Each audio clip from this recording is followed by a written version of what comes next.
council members and participants, we are now live. Good morning, everyone. This is a joint hearing on the Committee on Public Safety as well as the Committee on Gun Violence Prevention regarding resolution number 220-0699. 220-699. And before we begin this hearing, I'd like to recognize Mr. Glass to read an important announcement. Mr. Glass. Thank you, Mr. Chairman. I understand that state law currently requires that the following announcement be made at the beginning of every remote public hearing as follows. Due to the current public health emergency, City Council committees are currently meeting remotely. You're using Microsoft Teams to make these remote hearings possible. Instructions for how the public may view and offer public testimony at public hearings of council committees are included in the public hearing notices that are published in the Daily News, Inquirer, and Legal Intelligencer prior to the hearings, and can also be found on phlcouncil.com. Everyone who has been invited to the meeting to testify should be aware that this public hearing is being recorded. Because the hearing is public, participants and viewers have no reasonable expectation of privacy. By continuing to be in the meeting, you are consenting to being recorded. Additionally, prior to Councilman Jones recognizing members for the questions or comments they have for the witnesses, I will note for the record at this time, you will use the chat feature available in Microsoft Teams to allow members to signify that they wish to be recognized. In order to comply with the Sunshine Act, the chat feature must only be used for this purpose. Thank you. Thank you, Mr. Glass. Can we call the roll to establish a quorum, sir? Yes, Mr. Chairman. From the Committee on Public Safety, Councilmember Gaudier.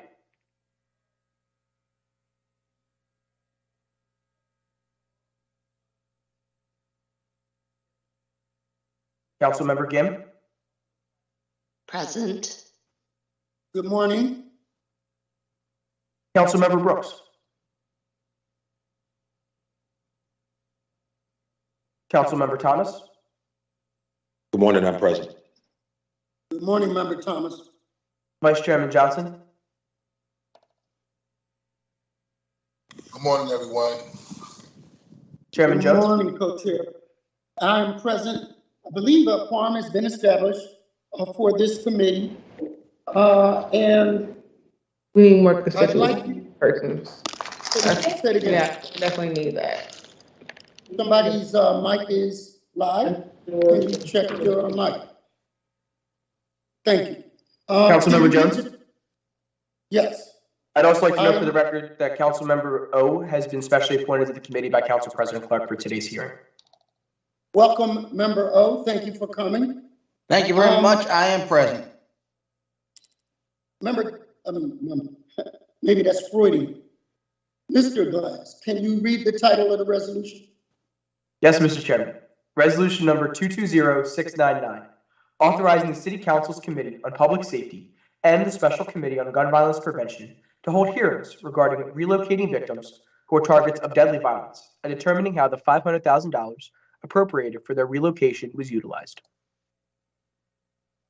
Thank you so much, Mr. Glass. I want everybody to know that whether it's Member Johnson or Member O or other members of this committee, this is a vital issue to the justice system, to our constituents, and to prevent more gun violence, because without witnesses, there is no justice. Without people willing to bravely come forward to see something, say something in a safe manner, then, justice grinds to a halt.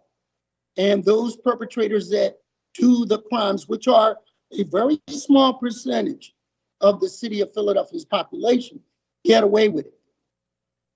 Witness relocation safely increases our closure rate on open cases. I get so sick of hearing news reports where you hear about gun violence, you hear about fatalities, and you hear no one, no suspects, and those cases often stay open for long periods of time. So we're looking at the money that has been appropriated and how it was spent. We're looking at the issue of the fact that we are doubling down and put an extra $500,000 towards this pool so that we can safely relocate witnesses so that we can have them at trial. And I want to turn it over now to my co-chair, Member Johnson. Thank you, Mr. Chair, and I want to thank Councilman David O for making sure this was on the forefront of our minds in City Council, not only from a budget standpoint, but most importantly, making sure that this issue is a priority. When we talk about solving homicides, when we talk about addressing the issue of gun violence, if we can't protect our witnesses, then the work that we're doing is all for nothing. And so, thank you, Councilman David O. But more importantly, I just want to get down to the bottom of the actual question around the specific resolution, how the money is actually being spent. I know we have a lot of different individuals who are going to be speaking, which I believe is great. But the key thing that I want to see at the end of this hearing is what's the plan, how the money has been spent, and how we're going to protect those who are most vulnerable when it comes to addressing the issue of gun violence. Anything else is just a part of the discussion. We need to make sure that at the end of the day, people feel safe when they do participate in coming forward. Because if we can't keep them safe, then at the end of the day, we'll have a revolving door of gun violence, because we won't solve homicides. We won't solve shootings, because a lot of times we put a lot of pressure on our homicide detectives, but if they don't have anybody coming forward with information, then they can't do their job. And that's how you end up with cold cases, because people do not want to participate in our criminal justice system. And so again, thank you, Councilman David O, for bringing this issue to the forefront. And as always, my colleague and my partner in this issue, Councilman Curtis Jones, thank you for your leadership as well in putting together this hearing. Thank you, Member Johnson. Chair will now recognize Member O for comments. Thank you very much, Chairman, and thank you to both you and to Councilmember Kenyatta Johnson for your continuous work leading the way prior actually to being elected, and continuously on the issue of crime, criminal justice, and protecting the public from violence. A year ago, back in October of 2021, I was informed about what I thought was just something new and something terrible. I could not really almost believe it, but it was identified to me that 9 mothers were being shot at, not just them, but their children, as young as 8 years old, were being shot at continuously, occasionally, periodically, by young people, basically, not because they did anything to them, but because somehow, through the grapevine, these young people believed that their children, one of their children, had cooperated with law enforcement. It might not be true, but because they could not get to that particular child, they were targeting the mothers and their children. And I went out to one of the homes to actually look at the home, and the first thing I saw was a metal lamppost with a bullet hole in it. As I went to the porch, everything was covered in paper, the windows. When I went into the home, there were other signs of breaking and entry and other types of indications that the home was being shot at. This is the first time I began to understand that this was a different type of violence, that people were being targeted, not because they did anything in particular, but they might simply be related to or a friend of somebody. They might simply be in a photograph on Facebook, and somebody else sees them, runs up on them, and shoots them, maybe while they're waiting for the bus or standing outside of a playground. The level of just wanton violence and harm was shocking. And through this council body, and particularly through the Councilmember Jones and Councilmember Johnson, we were able to introduce an appropriation of $500,000 to immediately relocate these mothers. One of them, actually keeping her identity secret, spoke to the press, keeping her face and voice disguised, spoke on television. The mayor's office stated that they absolutely felt this was an important issue and were 100% on board. That's why they approved the $500,000 relocation money. And in our conversations with Councilmember Jones and Councilmember Johnson, it was stated, and I think clearly in this conversation, and certainly by myself, because I have worked in the district attorney's office and I've worked as a criminal defense attorney. The district attorney's office has money for witness relocation. That is typically related to a trial, an upcoming trial. It's a temporary until after the trial. It's actually not called relocation, but it's just witness protection.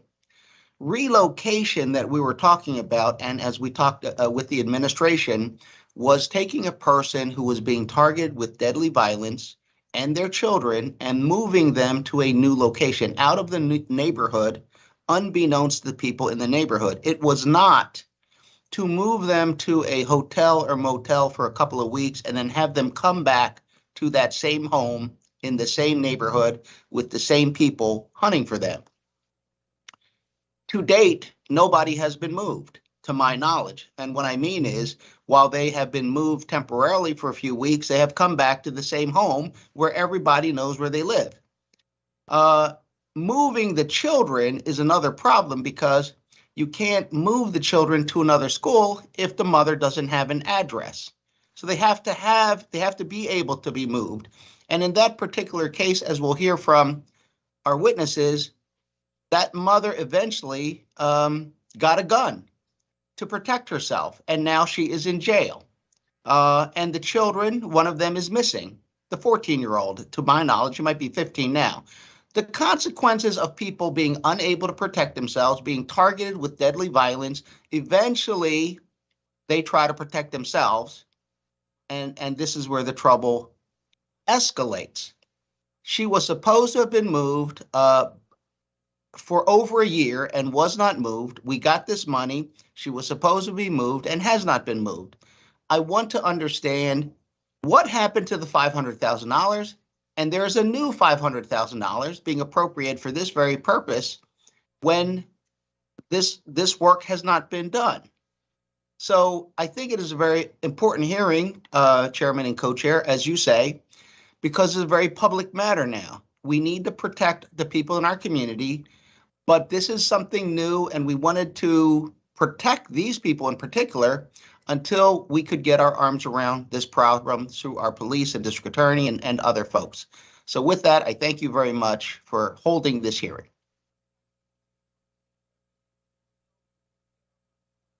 Thank you so much, Member O, and thank you for being steadfast. That was one case, but there have been many others with witnesses being intimidated and threatened. I remember, I believe it was in 2010, taking a ride with then Captain Vernell in the 39th district in part of North Philadelphia that I represent, 24th and Lehigh. And he was new, but he knew of a incident where a witness was shot dead on their porch for being brave enough to come forward and testify. This is unacceptable. We have to do better. So $1,600. So somebody, please mute your mic. Children, Mucinex. Please mute your mic. Lotion. Diamond, please mute your microphone. Thank you. Oh, wow. Yeah, you was.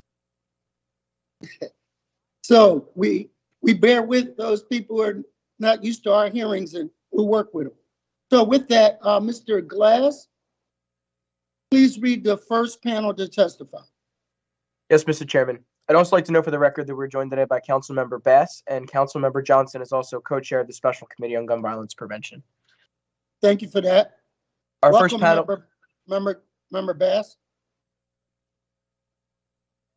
our first panel today, Mr. Chairman, will be Diamond Wilson.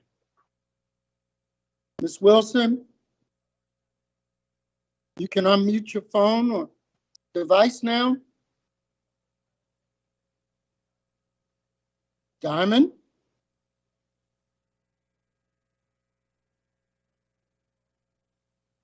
Okay, as she works with her device, can we call the next witness?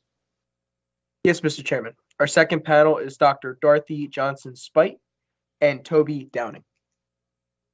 Dr. Spite, Mr. Downing, welcome. Ms. Spite, you are not new to this process. Please state your name for the record and begin your testimony. Yes, thank you. My name is Dr. Dorothy Johnson Spite. I'm founder and National Executive Director of Mothers in Charge, an organization I started in 2003, almost 20 years. No, I am not new to this. I want to thank, first of all, this morning for this public hearing and Special Committee on Gun Violence, Councilman O and Johnson and Councilman Jones and Councilman Johnson for caring enough about this issue to hold such a hearing. This is so important. Mothers in Charge, as I stated, was started in 2003, and we've been serving families over the years on the ground, meeting with families every single day who oftentimes are afraid after they've had to bury a son or daughter because someone took their life, murdered them.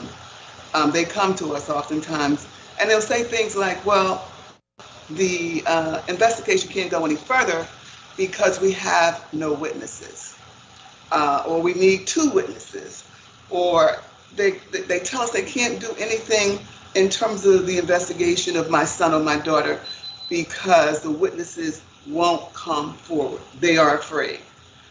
So this resolution is so very, very important to so many families of unsolved murders.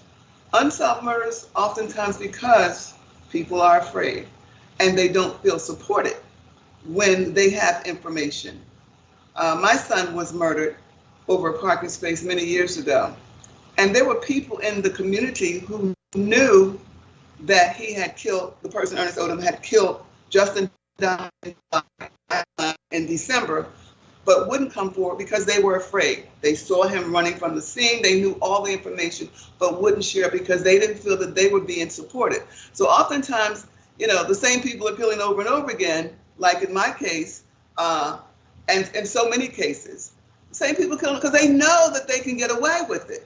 When a clearance rate is under 40%, which is unbelievable. So out of 100 murders, maybe 40 of them may get solved, someone may be arrested, but 60% of these guys keep killing over and over again because they know that they can get away with it, because they know that no witness is going to come forward, because they know that the witnesses are afraid, because they're out there killing every day. So this resolution is so very important to solving homicides. It's a part of what we want to do around violence prevention. So I just want to thank, all those involved with this allocation of this funding for these families to be relocated. And this has been something that's been going on for years, like no support for these families. I remember years ago with, what's his name? Leland Kent was trying to do a relocation and it never really worked. It's gotta work. We've got to put the things in place this time around. With 480 homicides in this city this year so far, we've got to do more than we're doing to save lives. And no one is safe until we're all safe. So please, please, please find this money, put it where it's supposed to go, and try to find some more money to go with it to help save the lives of retaliation. Families who want to give information but are afraid to because these guys are just running rampant because they know they can get away with it. So my plea is, please do all that you can to address this issue. We don't know who the next homicide victim may be. It may be someone dear and close to you as well. We all have to be involved. There's no one person or one entity that has to solve this. Together, collectively, we must all work together to address this issue and get these people off the street that are creating havoc in our lives every single day. Those of us who have lost loved ones to violence are traumatized every single day that we hear another person has been murdered. We've got to do more in the city of brotherly love and sisterly affection. Thank you for the opportunity. Thank you so much for your testimony. And Doctor, I want you to know whenever I listen to you, your passion on both sides of the ledger, not just for the victims, but for those who might be able to be rehabilitated, comes across. And I appreciate that clarion voice in this discussion. So I just want you to know that. Are there any questions of members of the panel for Dr. Spite? We're going to do it that way today.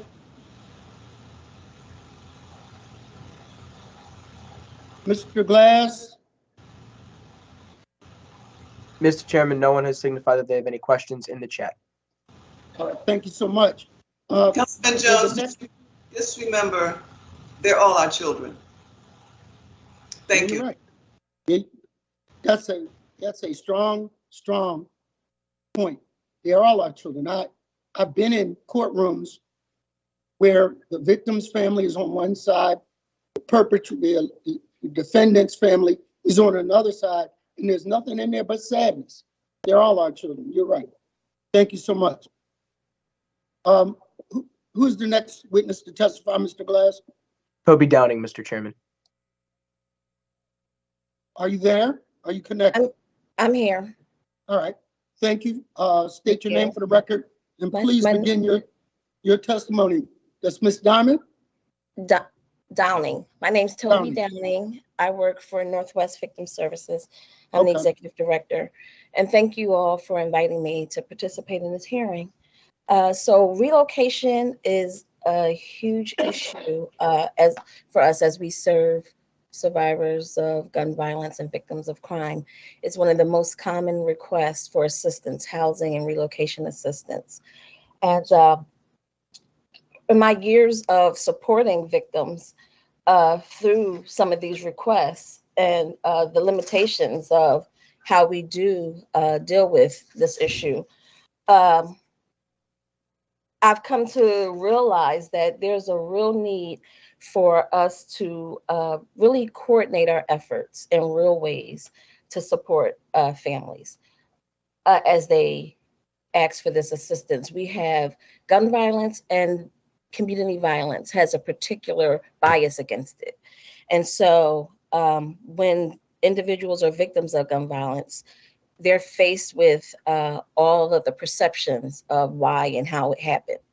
And that trickles down to some of how we apply some of the services and our policies toward it.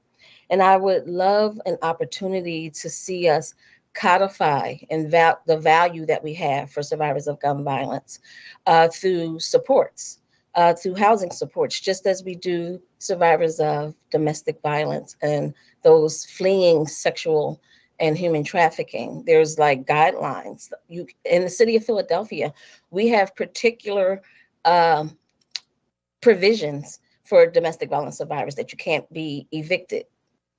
You can't be like certain things. We will want the same things for our survivors of gun violence.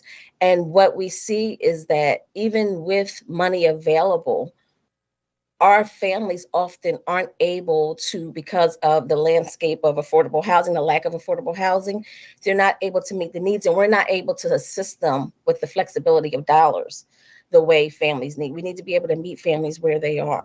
I've had many young men who may need to leave the area, and they may have an uncle in down south.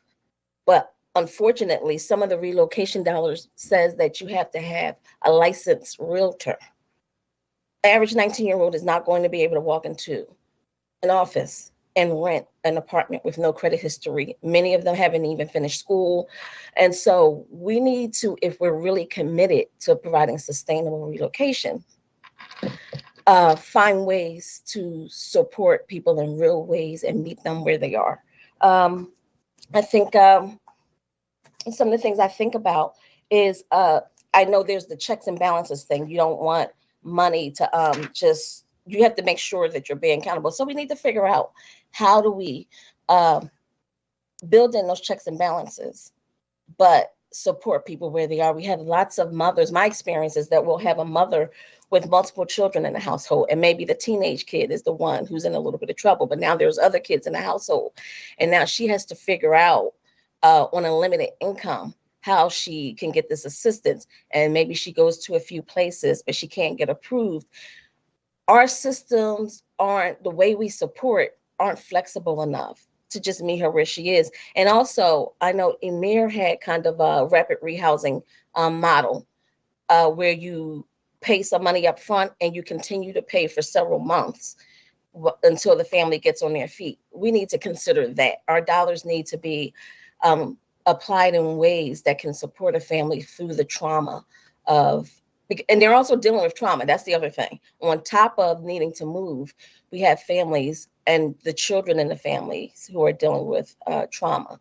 And so what I would like to offer this space is just, I am so happy because, I mean, this is by far one of the most common requests. And like Northwest, we don't have any dollars to support families with housing needs or relocation needs. We can refer them to the VCAP process, which is reimbursable up to $1,000. So you have to already have the money, and it's up to $1,000 per direct victim, which is an issue in and of itself. And most families say, if I had the money, I wouldn't be calling you. So I would just like to offer this space and this opportunity to think about, as we identify more money, think about how it trickles down, how we apply that money, and finding ways to really meet the family's needs in the ways that we know, like we can't be tethered to economic structures that disadvantage the very families that we're serving. Thank you.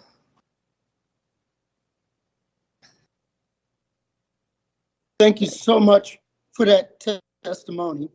So what I'm hearing is that the willingness on most parts is there, whether it's law enforcement, whether it's the courts, and whether it's the people. The systems aren't in place to make it a smooth transition.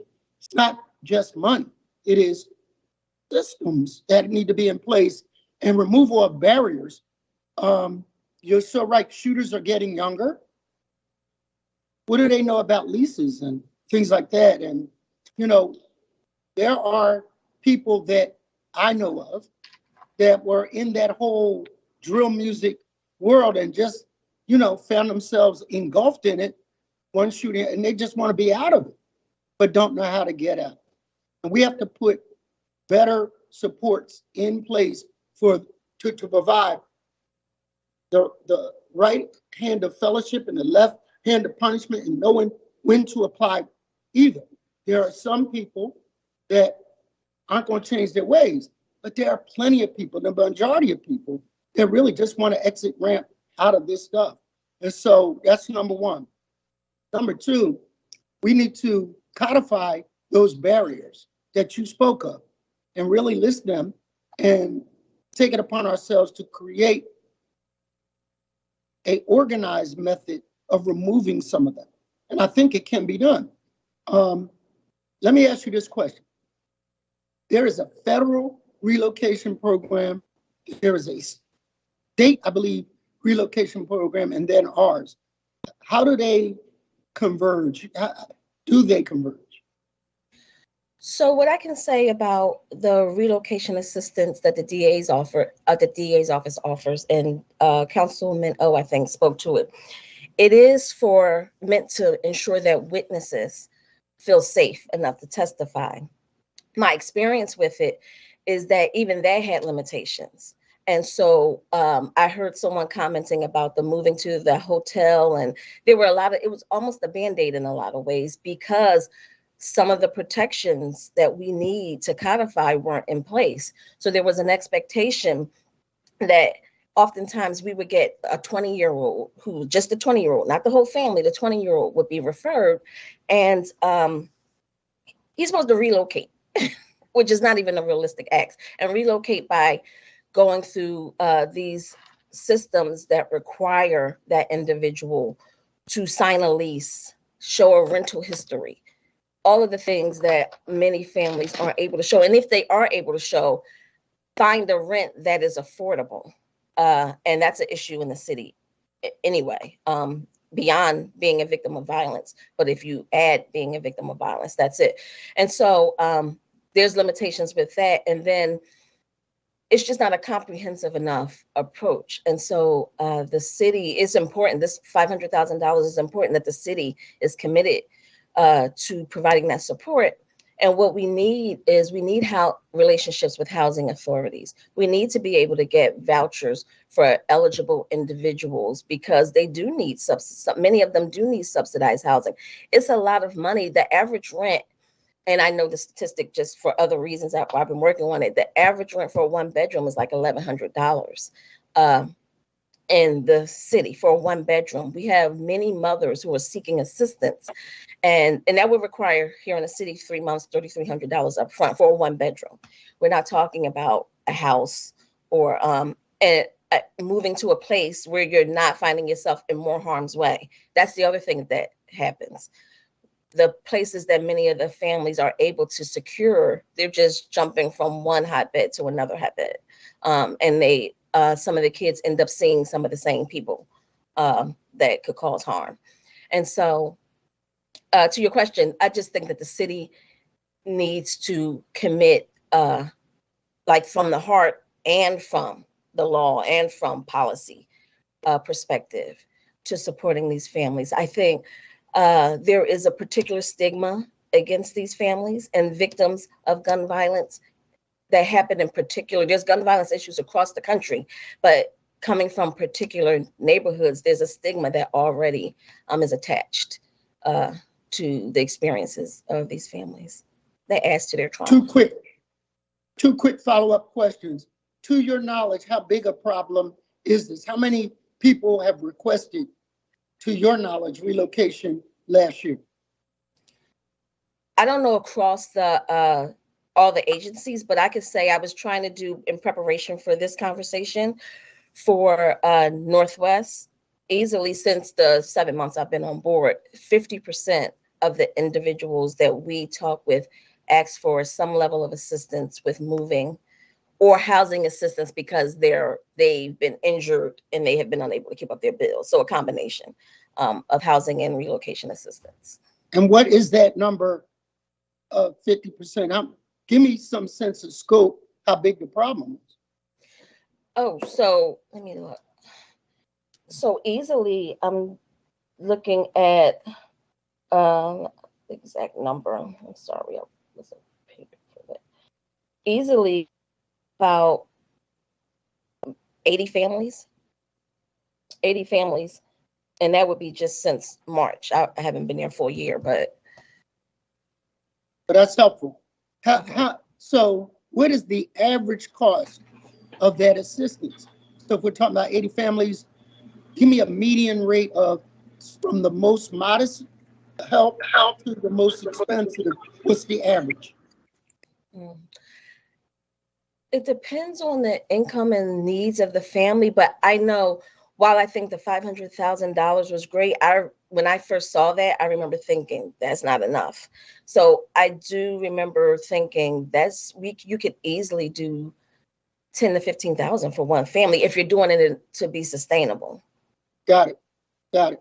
See, that's helpful, and I'm glad you put that out there on the record. I appreciate it. Are there any other questions from members of the committee? Mr. Glass? Mr. Chairman, it does not appear that there are any questions in the chat or any members who have asked to be recognized at this time. Well, thank you for your testimony. Thank you. I appreciate it. And with that, Mr. Glass, who's next to testify? I think it's Diamond. Is she connected? Mr. Chairman, Diamond is connected, but I do see that Diamond, you can proceed with your testimony if you're ready. State your name for the record and please begin your testimony. Hi, my name is Diamond Wilson, and by the grace of God, I am here today. It is His plan. I am a living legend. I am His living legend. I survived being handcuffed to a chair in a school and left by school security. I survived my mother's death. I survived Trayvon Martin's death. I survived my grandmother's death, my mentor's death, Leslie Pelzer, Ashak, and David Fattah.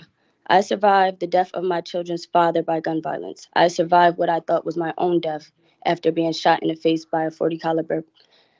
So I believe it's our God's plan. I am here to speak in this hearing for all people to help. My whole being off, my existence is off, so bear with me if I seem a little bit down. I fight every minute to survive.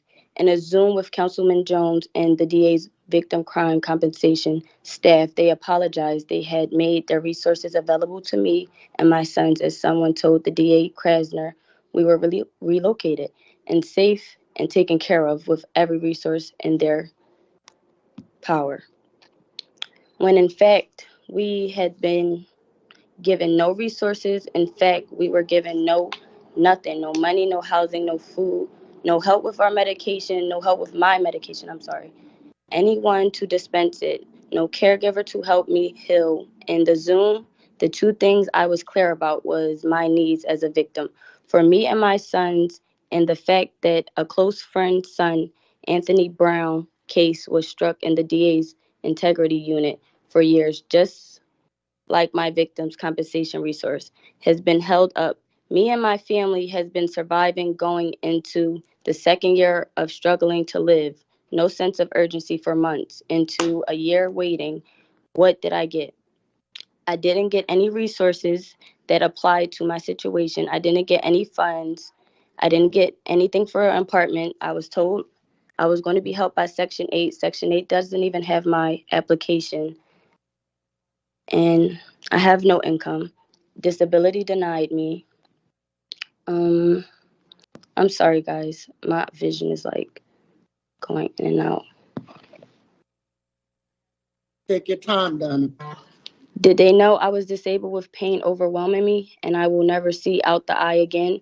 I passed and one eye is blind. My eye was removed in June. I don't have an eye. My first question is, what is the DA's crime office supposed to do for survivors of violence or even gun violence like me? Perhaps I got it wrong. After 60 weeks, we still need help. We couldn't get a straight answer. Ironically I heard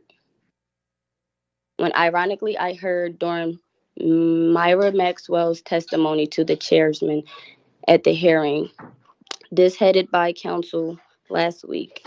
Help me lift my family past the effects of gun violence. I survived. I am no longer a victim. I'm a survivor who was promised accommodation, resources to help my recovery, protect me and my young children from further attacks. I believe that would happen. Weeks after I watched my family and friends and their family and friends and strangers sacrifice to help me and encourage me to stay strong. They gave me hope to forget about the red tape that was preventing me from getting the help that me and my children needed. That was promised, mandated to help victims and survivors of violence. And just concrete on getting strong enough to function like a mother should, 69 weeks plus later, after my surgeries, doctor visits, continuously endless pains. Painful days. I am not properly relocated or protected. I am still hopeful. I wish help to come. I will survive this event and restore the qualities of life I lived before the tragedy. I am now living at a less capacity than before the assault. Over the last months, someone asked me if we could relocate you and your family. Where would you go? My first thought, where growing up, I want to live near the people that came to my house that I looked up to, who were famous, who gave back and helped other people. The many fundraisers I volunteered in that helped other people. I want to live and be around those people who helped. But now I just want to have a safe place for me and my children to live so they can survive and pass the age 12 to 25. So I can come back and help my friends that have been affected by this disease of unpeacefulness and homicides and gun violence. I don't want to forget to give back. I am right here. You see me, but you won't help me and my sons. I was left here to remind you all of the work we need to do. I want to address the lady. I want to address the lady who is the director of the Public Defense Office. You are right. If you don't help us, you will put more red tape up in play. Criminals created because of the red tape, roadblocks. I can't tell you how many times this past year me and my family have been intimidated by my neighbors or an authority, a delicate moment we have. It's this moment. We have the power to make it right. I don't have to reach out to Ben Crump for help. We can settle this right here in our city. Our mayor, DA, and this hearing today, just listen. Don't let me go back to my aunt's where I have to call her and let her know I'm about to pull up or look out before I ride my son to school because of the danger. The people in our authority that can admit wrong has the power to make things right.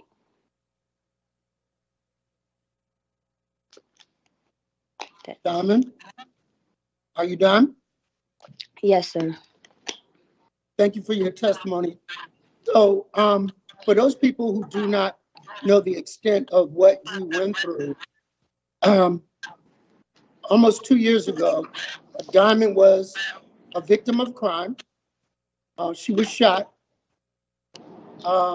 unprovoked. She is not the kind of person that, a lot of times people give the side nod to say, oh, well, you shouldn't have been out there. She was going to the store, like tens of thousands of people do. And she was assaulted, shot, and by the grace of God, survived. From that point, we got the district attorney involved. And again, I will reiterate that the willingness to help is there. The systems seem to be disjointed. So you were relocated temporarily to a hotel, is that right? Yes, but only with a 2 bedroom. And with we how were many told kids? with 2 kids, very active kids. And how long were you able to stay there? I wasn't able to stay there too long. I think they gave us a 3-month stay because they couldn't accommodate me and my kids any longer because the space wasn't helpful. The space that they provided was not helpful to us. And so you wound up going back to the same neighborhood? The same neighborhood, a block away from where I got shot. And you've had constant issues with people in the neighborhood that are violent encounters, correct? Yes. Where you were forced to have to defend yourself, correct? Yes. And what about your children? Do they live in that same type of stressful situation? Yes. My kids live in the same stressful situation. I was actually relocated by the DA's office at that time. So I was coming back to the block to pick my son up and take him to school. And we were boxed in a block. And they smashed the window out and pulled the gun out on us. So my son didn't never want me to take him back to school after that. So where every Monday, my staff is instructed to contact your detective that's responsible for your case. And thus far, we have not had any success in finding the perpetrator. Is that correct? No success at all. And are they in constant contact with you? Are they in contact with me? Yes. Only the person from your office, not the detectives. Not the detective. So, that individual that you saw, is he still in the neighborhood? Do you know? That night, I didn't see him. But after that night, when I was strong enough to do my own investigating, I believe I found where he lived at, and the detectives never followed through on it. That is disturbing to me. I think one of the things that we did last week, we had a hearing talking about the true cost of crime. From the point that the person picks up a gun, creates that assault and/or shooting, what happens then? And this is a part of that, what happens then. Did you work before you were shot? No, I did not. Okay, since you've been shot, how much of the medical bills have you incurred? Actually, Councilman, I am actually not aware of how many, but I know we had numerous bills that we had to cover that were not reimbursed or anything. How many surgeries did you have to endure? I had 3 surgeries the night I was shot. I had a following surgery in the summer to get my eye out, and I have 2 more surgeries to go. I believe the bullet removal itself is about a couple thousand, the bullet removal itself. Do you think it's more difficult for you to find a job now because of the wound?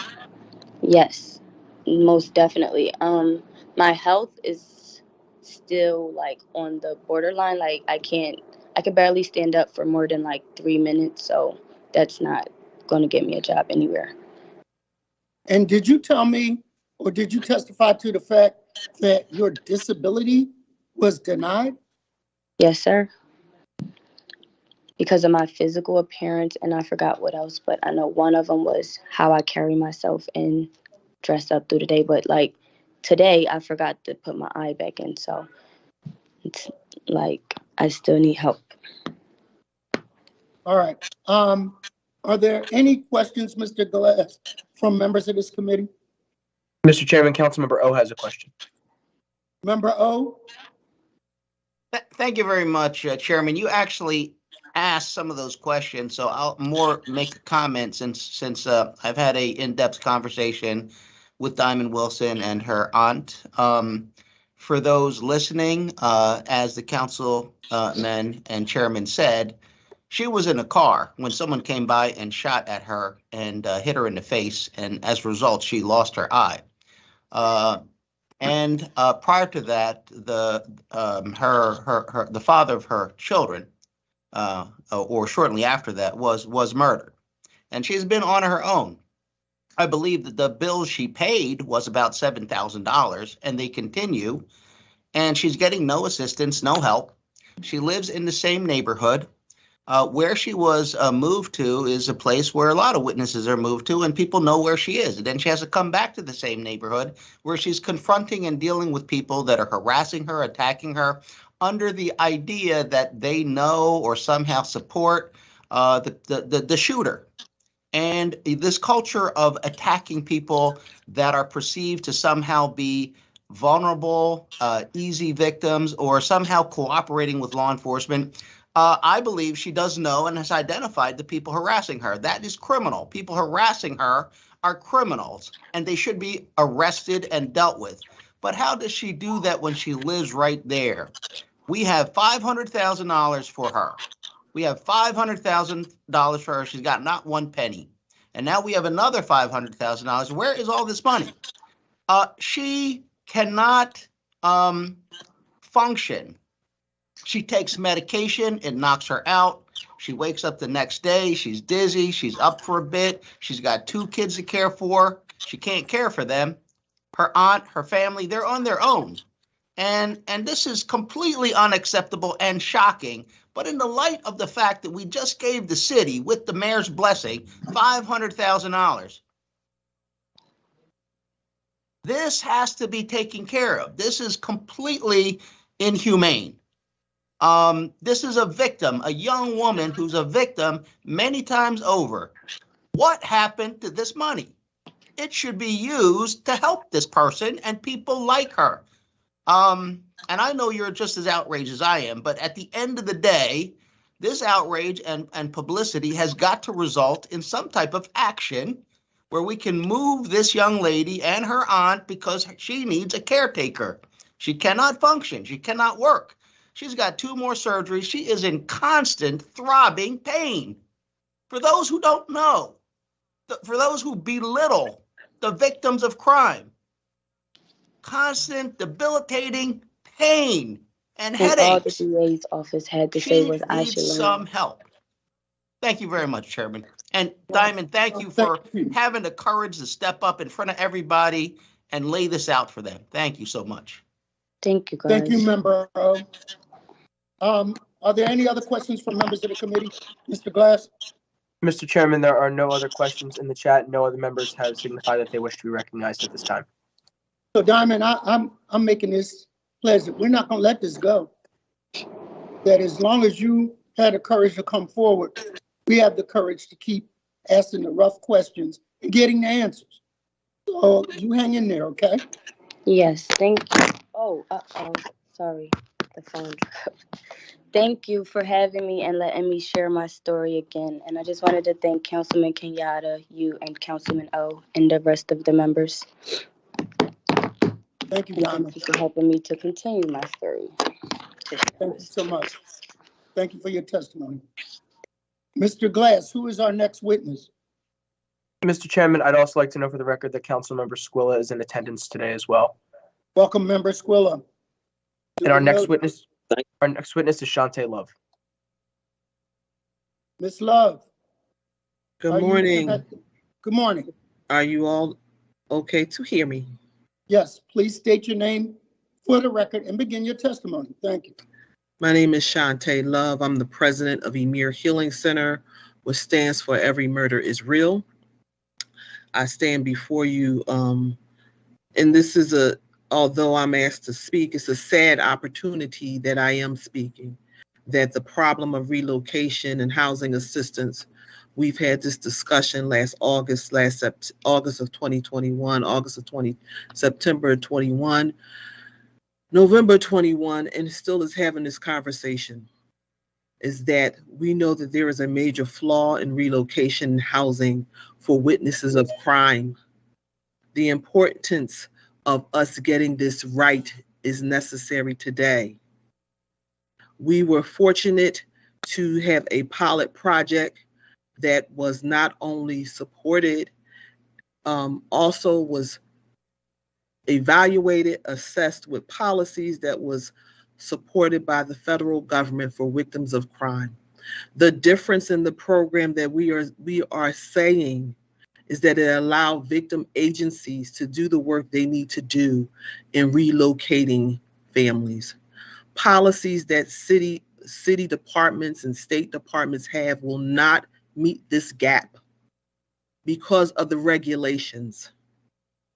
That survivors and agencies should have the opportunity to do the work. We do not need another department developed in the city to try to do this type of work because your policies will not help it.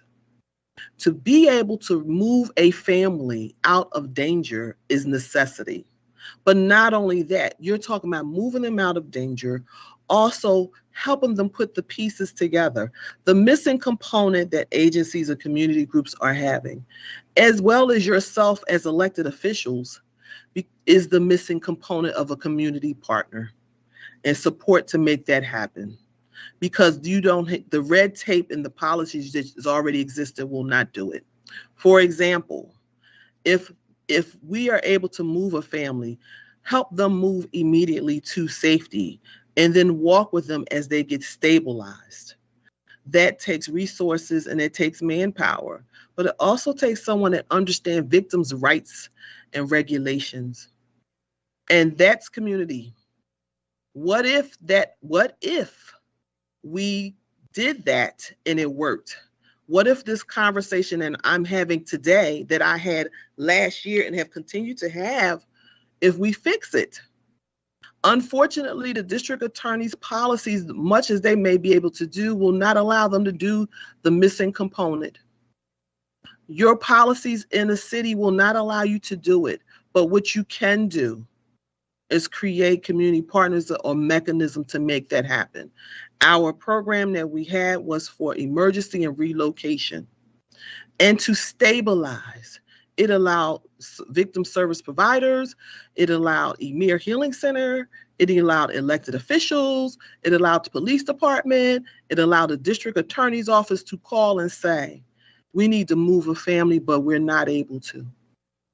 And the fortunate part is what happens when you're able to move a family within hours for someplace temporarily with the plans of stabilizing them is essential for their survival. Why are we still having this conversation? And you all, I'm going to say I'm apologizing because I am so frustrated currently because we all know what we need to do together. This cannot be done without each other.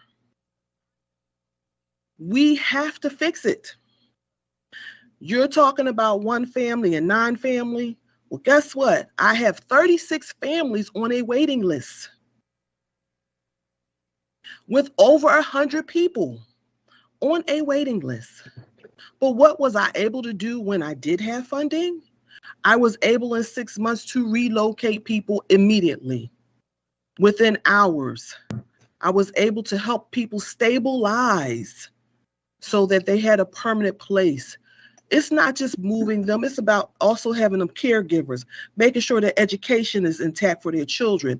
It's about really helping those that have been impacted by violence. And that if we put the impact and the effort meets each other, the blessings come. And we can't keep going around this circle. Shantae Love at Emir Healing Center cannot keep going around this circle.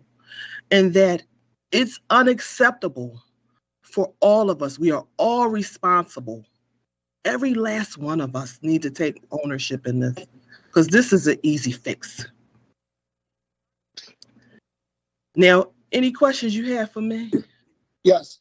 Ms. Love, Because you all have my program and all the data around it. so for the record, help me to understand. You said 36 families, over 100 people needing to be relocated. First and foremost, is that the total number of people that needed your service, or is that a number you were able to address with your funding? Oh, no, that was a number that's needed with my services that's on the waiting list. I do not have the funding to do it. I can tell you about some numbers of people that we served in 6 months with the proper funding. Emergency shelter and safety nights, we did 392 nights. Transitional nights, we had 798. We relocated 252 in 6 months. So how big, so what I'm trying to get on the record, help me with this, is with our current complement of murders and shootings, how much to adequate, and for those people who actually need relocation, what is the number that we should be shooting for to solve this problem? Oh, you don't the number. Your number you have is a start, but you're talking about to solve the problem, you're needing the millions. Because and when you say solving the problem, I'm saying solve the problem. Mine is completely different. Mine is to fix violence, which means you need to have about $70 million to work on violence. So No, if you're talking about relocation, yes. If you're talking about relocation, you need about $2 million to start. So and that's for a year. Look at the district attorney's office budget. Look at the city's relocation housing budget. The problem that you have is that if it's temporary and it doesn't have a permanent fix, so then it keeps rolling the cycle. You're missing the part of how do you stabilize that family in a permanent place so that they can move forward. And so half a million is fine for 6 months if you, and No, but we actually started at 250,000. We realized quickly that that wasn't enough. We then doubled it to 500,000. We are now at $1 million. We just transferred another $500,000 to the $500,000 we had before.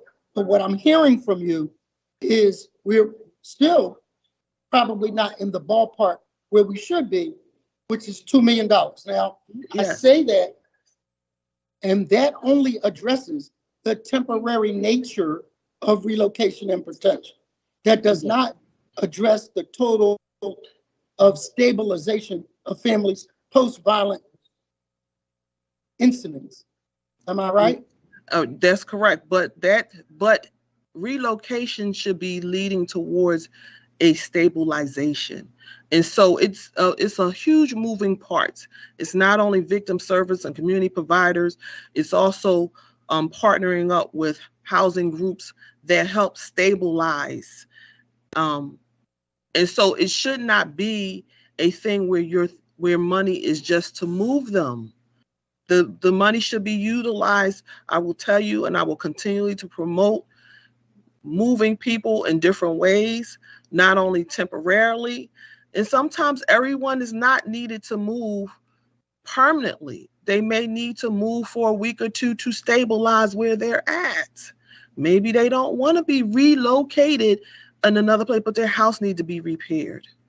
Maybe they need to be moved temporarily until their family decides to all relocate. That might just be a month in a hotel and they have a plan already.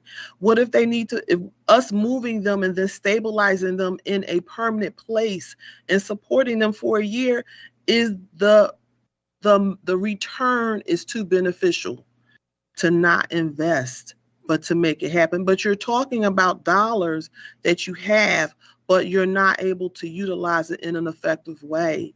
I am pushing that we have a dialogue again around what that looks like. I will present what I have and what I believe it is, because we examined in this meeting that I had was with other providers to look at the gap, that why is this happening, and that's to address that. Remember, And if we have $1 million, then where is it? Let's utilize it. Diamond should, this thing that happened with her is unacceptable, but unfortunately she's one of so many. so Member O and Member Johnson and members of the committee, what I would suggest that we do in conjunction, in partnership with the various organizations that are out there, that we take a moment to kind of take a look, not at this hearing, but maybe at a community college, from soup to nuts, what we can do to accomplish this goal of successful relocation and then stabilization. To look at the kind of process that we have and figure out where the gaps are. If that is okay with the chairman, co-chairman, and member O. Yes, that's a great idea, Chairman. I'm happy to do that, and it's urgent that we do so. All right. Councilman Jones, I and all of my colleagues that are not only that are survivors of violence, that are in this work, and that are elected officials looking at this. Let's have that conversation, but let's move on it, because we've had the conversation. And let's be clear. You have to have the community component, that we've all looked at what the concern is, the city, and you have to be okay. I know there's things like that they're struggling to support community groups to do the work, but the community groups is the pulse of the community. They help stabilize the community. And the red tape that city and elected officials that happens in that municipality and that bureaucracy, until you change laws, you will have that problem. So I'm urging you to let's really talk about what that looks like and let us move on it, but also be okay with making mistakes and pivoting. If the mistake is that we're at a standstill, let's make the move and do it together. So, Thank you. to your point, what we will do is come up with a proposed agenda. We will try to make this a exercise that is inclusive of people who actually have boots on the ground, people who have funding to apply, so that we can meet in the middle. What I'd like to do is get a university to actually undertake this so that they can be the continuity to kind of memorialize what we are attempting to fix. I think it's an appropriate time because never in the history of me being around have we ever had a $775 million surplus in the city. We have never in my history had a $12 billion, billion with a B, surplus at the state level. So if we're ever going to be able to adequately fund it, it's now. Thank you very much. And All I right. just want to make my last statement is that if one of those that are on my list of survivors and on everyone else's list of that's waiting to be moved is unfortunately victimized, re-victimized, or even murdered, then who hits that bill for us not moving on it? And thank you for your time. Thank you for your testimony.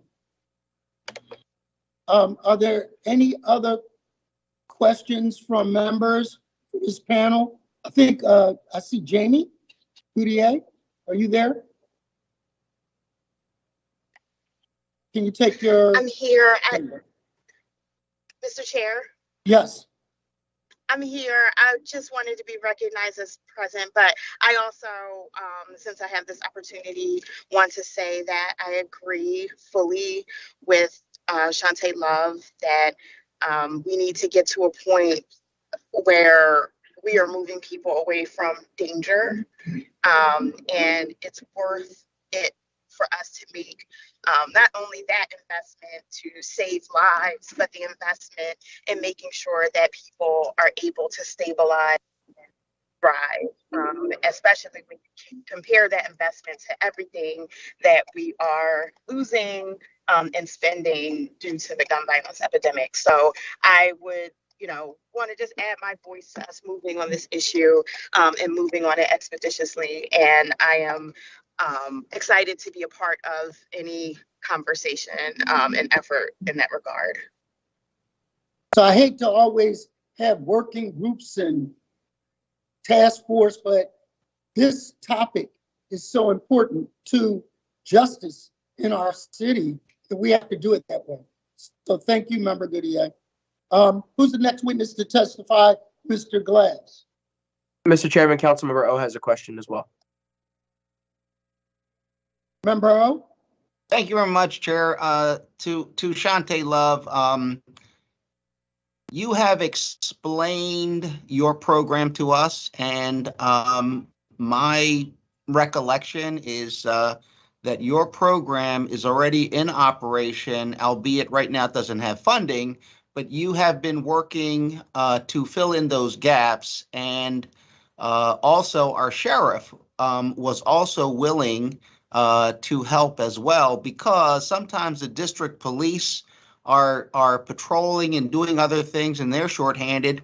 And the sheriff, was willing to send sheriffs to watch the homes, to help move the targets of deadly violence. And so I thought, apparently mistakenly, I thought that your organization was going to get a big hunk of this $500,000. And what I've later learned is that the money is no longer with the MDO's office. It's no longer with the victim services or whatever offices are there. It apparently, I think, and I'm waiting for the testimony, was transferred to the district attorney's office, which I thought we specifically said not to send it there because it is not answering this question. But your program, and perhaps some others, were immediately moving people with great success. My concern, and I completely agree with our chairman, Curtis Jones, there are bigger issues, but in the meantime, $500,000 is available to move people right now, except we don't have it anymore. But we have another 500,000. But I want to know, where is that 500,000? Quite frankly, I want it back. It should go to your program and other programs right now. There's people waiting to be moved. And it's nothing against the district attorney's office. They are moving witnesses. They get state and federal money. They get money from the city. If they want money for their program, they certainly can ask for it. But this money from the MDO's office was supposed to go to immediate relocation in a stable way to get people out of the line of fire. Of course, there's more that could be done later, but just to move them and to take care of their immediate situation. And that's what I want to know. That's why we're having this hearing after all the discussions that we have. How come the money went to no organization that is moving people right now? Thank you very much, Chairman. Thank you, Member. Are there any other questions for this panel? Cindy Bass, did you have any comments?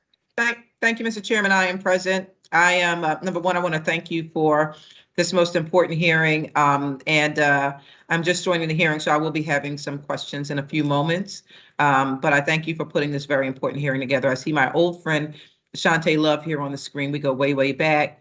And I do want to recognize her and her organization, Amir, as doing outstanding work, not just for the city of Philadelphia, but in the 8th Council District in Germantown, which is where they're based at. So, lots of love to Shantae Love and for all of the work that all of these organizations and providers do for our city. Thank you, Mr. Chairman.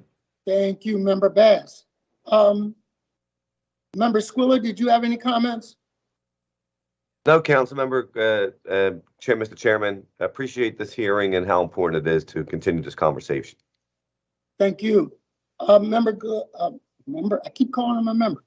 Mr. Glass, do we have anyone else to have questions for this group? If not, who is the next group to testify? Mr. Chairman, our next panel will be Adara Combs and Shondell Ravel. Thank you. Are you both connected? Yes, good morning, Councilman. Good morning. Council members. Can you state your name for the record and begin your testimony? Yes, my name is Adara Combs from the Office of the Victim Advocate. Shondell Ravel, Executive Director, Office of Violence Prevention. Ms. Combs, we'll have you go first, please. Absolutely. First of all, good morning, and thank you to Councilmember Jones, Councilmember Johnson, and Councilmember O for convening this very important conversation, which is something that I've been working on since beginning the Office of the Victim Advocate at the top of the year. So just to reiterate one more time, my name is Adara Combs. I was confirmed by the council body as a whole in January to head the newly created Office of the Victim Advocate. And joining me today, Shondell Ravel, who is Executive Director of the Office of Violence Prevention. So as we know, and I'll submit my written testimony for the record, which was sent prior to this hearing, but for the purposes of time and efficiency, I'll kind of go through it and highlight what's important so that way there's room for questions. Excuse me. So as we all know, the rising tide of violence is something that we've been battling, and it's obviously had a direct correlation in terms of the safety of our communities. With that increased lack of safety within our communities has come an increased need for support from families who are directly impacted by imminent threats in terms of violence within our city. As shootings, homicides increase, countless citizens live every single day not sure when they're going to be the next target.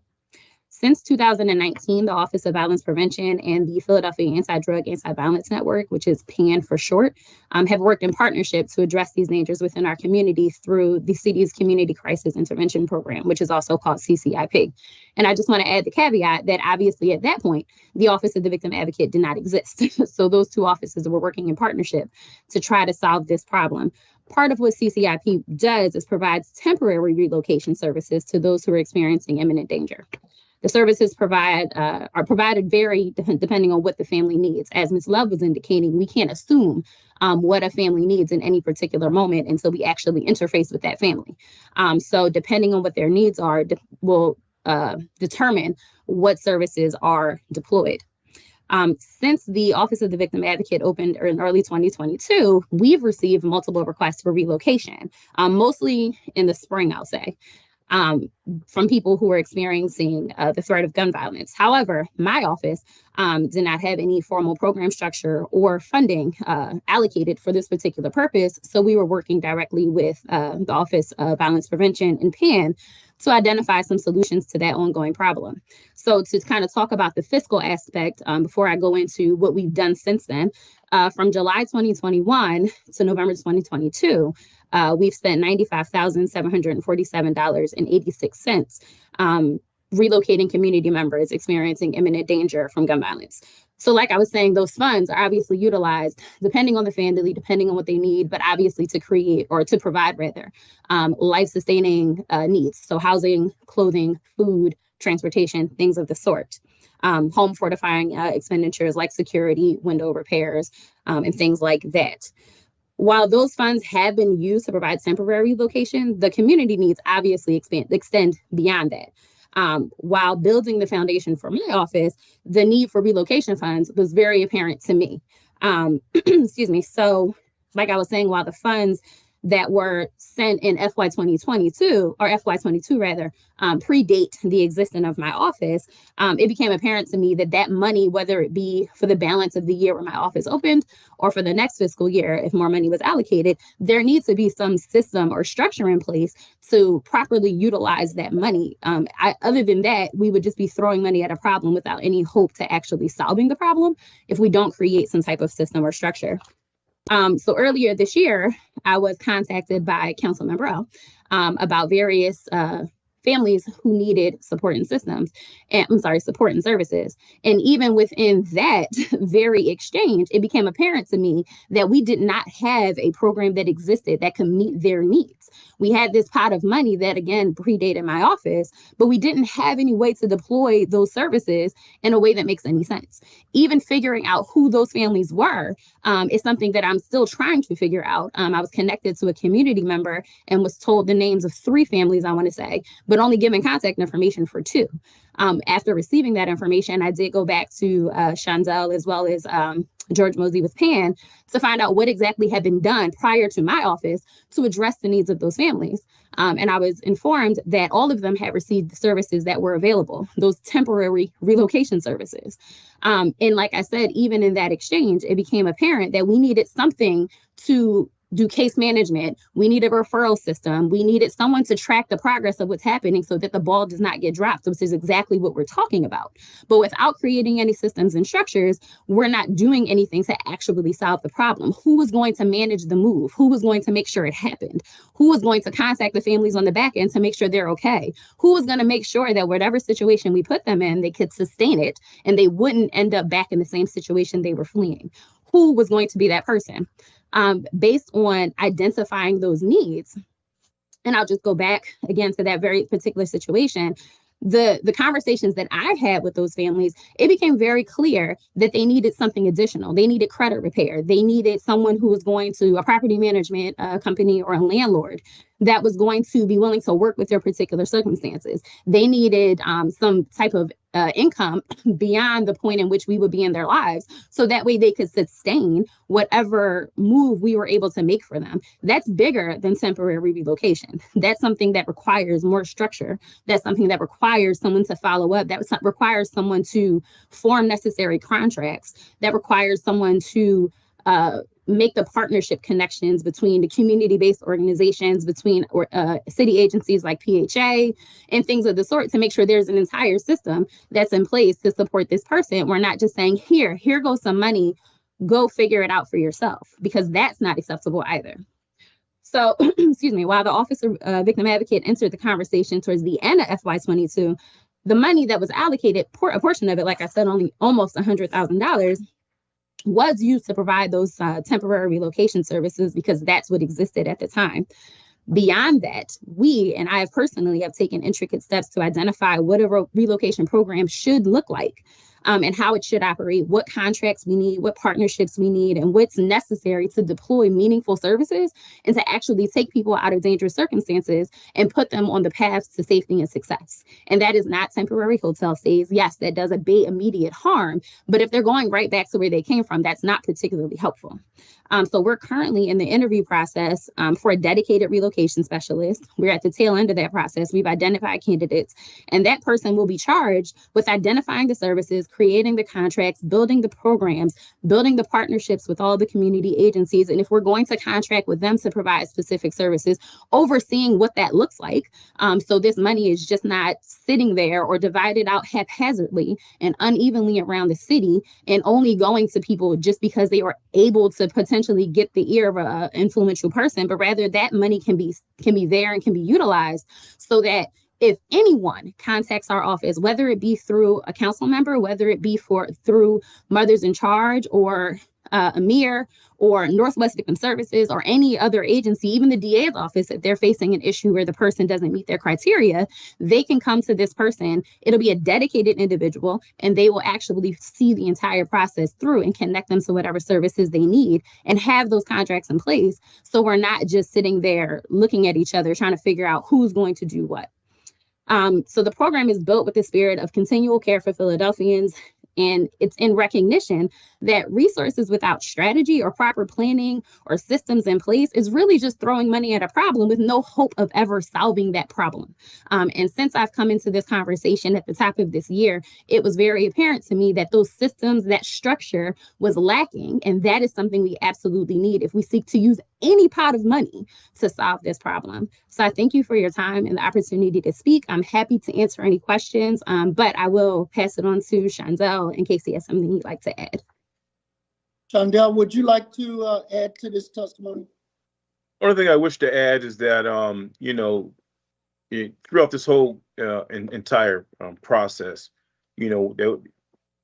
any and everyone that was referred to us, we did provide some type of care, whether that was temporary relocation, as you know, and trying to take away the immediate need, the immediate emergency, which sometimes happens at 2:00 in the morning, as we've talked about before. But the system is so important. And one thing that you said, Chair, Councilman, is that we need to get together literally in a room and we need to walk this process through every single step. As Shantae, Ms. Love said earlier, some people don't want to be relocated, but they need their house repaired. We buy refrigerators, we, put windows in. So there is a lot of need that doesn't involve relocation, but falls under the same realm. So I think that needs to be a part of the conversation. It really does. But connecting the dots is very important. People can say, that, they've called or they reached out, but if it doesn't get to where it needs to get to, then it falls in that black hole.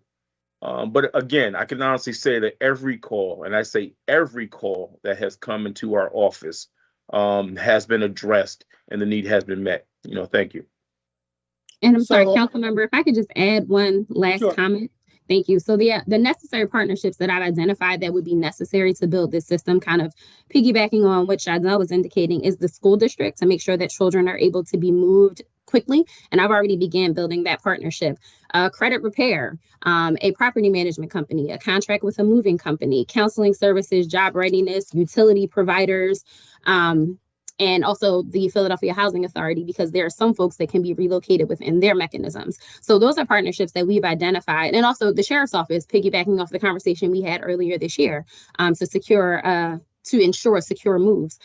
So those are just some of the partnerships that we've identified that would be helpful to building out a holistic program that meets people where they are, provides what they actually need, not what we assume they need, but also creates some sustainability within their lives so they're not catapulted right back into the situation of violence they left. Thank you.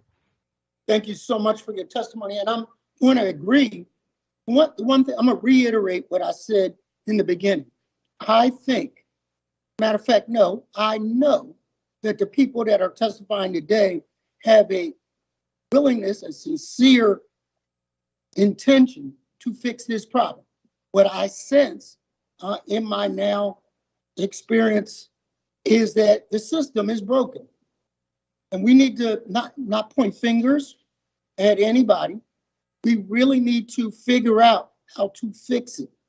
And I believe if we got in a room with all parties, that we would not only, and what I learned about systems is you got to break down silos.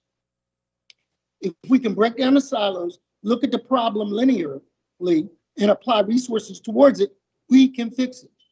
And so what I'm hoping to do from this hearing is to entice a community college and or St. Joe's University or Cheney for that matter, Lincoln, whoever, to sit us in a room to start to do two things.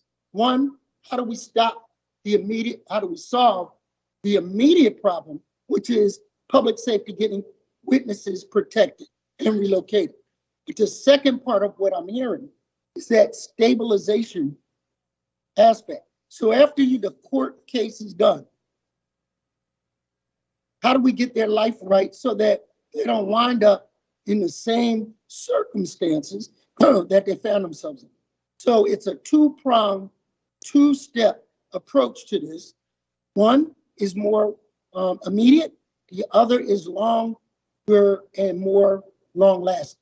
So we have to figure it out. It's not going to be easy, but I sense there's a willingness to fix it. And are there any questions from members on the committee? Mr. Glass? Chairman, Councilmember O has a question. Member O. Thank you very much, Chair. What happened to the money? Where did it go? $500,000. Where is the $500,000? From our understanding, the money isn't, part of the money is in the district attorney's office and part of it is in MDO's office. I can get you the Who sent direct the money figure. to the district attorney's office? I can get you that answer. I do not have the answer now. Was not anybody that you know of. In other words, again, is it someone way above your head that you don't know who took that money? Who can take the money and send it to the district attorney's office? I can honestly say this, Councilman, the money did not go through Office of Violence Prevention. Okay, because what I want to know, is this a pass-through? Are we putting $500,000 to immediately move? We're not buying refrigerators. We're not buying air conditioners. We're not replacing windows. We're moving people who are subject to being killed because they're being shot at right now. And it's taken 2 years to even figure this out, which is why we were engaged in a conversation with Shante Love, Amir, and the other providers. They are moving people immediately. So why wasn't the money moved to them so they could move people immediately? While you're trying to build a better mousetrap, which is great and very important. But in the meantime, $500,000, be it not enough or whatever it is, was supposed to move the mothers and others like Diamond Wilson out of harm's way because they have proven that they are being shot at, assaulted, beaten, and they have to be moved. If you plan this out some more with all the limitations, you might have a much better thing, but you're not moving anybody right now. Who decided not to give the money to the people who are moving people right now? Who decided to put it in the DA's office or leave it in the MDO's office? Do we know? Again, I can honestly say that, the money is not in Office of Violence Prevention, but we can get that answer for you. Well, I mean, it's odd, right? Member O, I think they need to get that answer now. Yeah, you need to give us the answer. So call whoever you need to call. Yeah. We need that answer. The mother who went on television, the people in the neighborhood know who she is.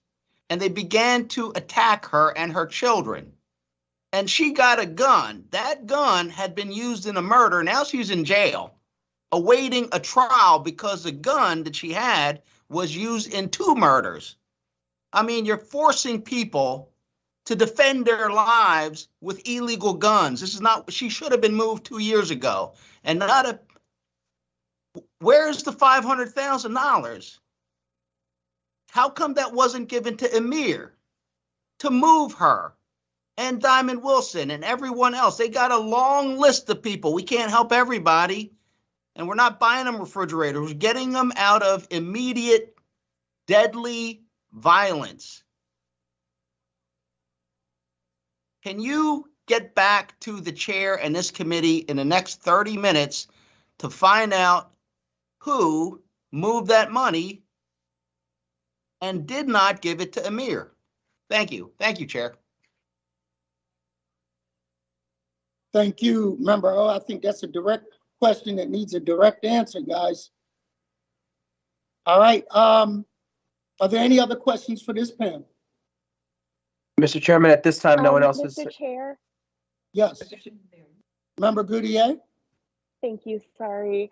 I just wanted to commend Adara on being able to come here so we're be able to see what changes are needed to really make relocation successful for the city. Families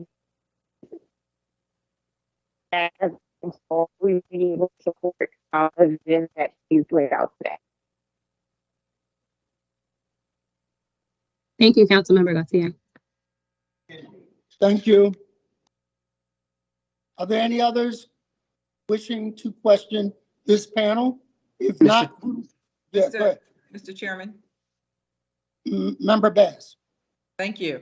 So, so just listening to the testimony this morning and just listening to my colleague, Councilman David O., who has been on this issue for a long time, it just brings me to the mindset that, listen, as public servants, people really do depend on us to be able to solve this crisis. They depend on us to be able to fix these problems. And while it's no necessary, in my opinion, reflection on the offices that we have in place, I do think that, like you sort of get your directive from the top down.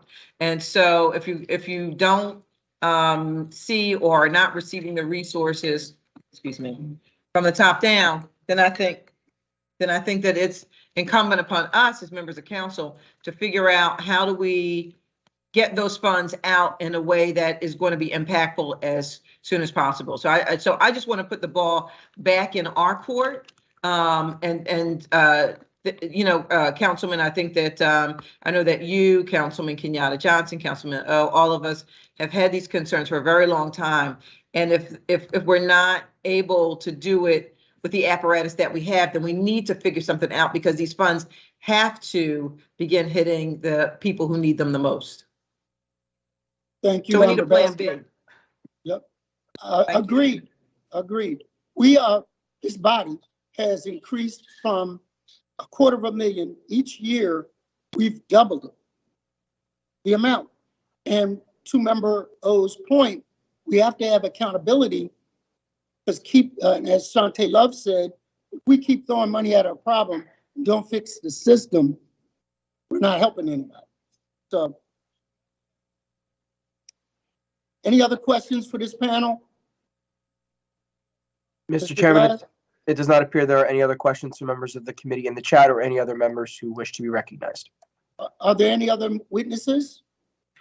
Mr. Chairman, at this time, that was our final panel of witnesses, but I would like to note for the record that written testimony was submitted by Alida Garcia, and that will be distributed to members of the committee following this meeting. So if that being the case, I do not think we can conclude this committee, this joint hearing. What I would like to do is recess to the call of the chairs so that we can get the answers that Member O talked about. Is that acceptable to you, Member Johnson?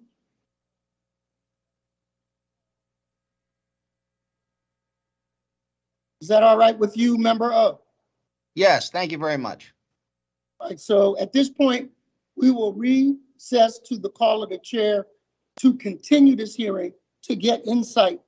The only other thing that I will say is that we will get to the bottom of this, but we will also look to establish a way to better build a system that does better service delivery. That includes boots on the ground and people that do it in the community. With that, thank you all for your time. Thank you, witnesses, for your testimony. This Thank you very much, concludes- everybody. We will recess. Thank you. Thank you, Mr. Chair.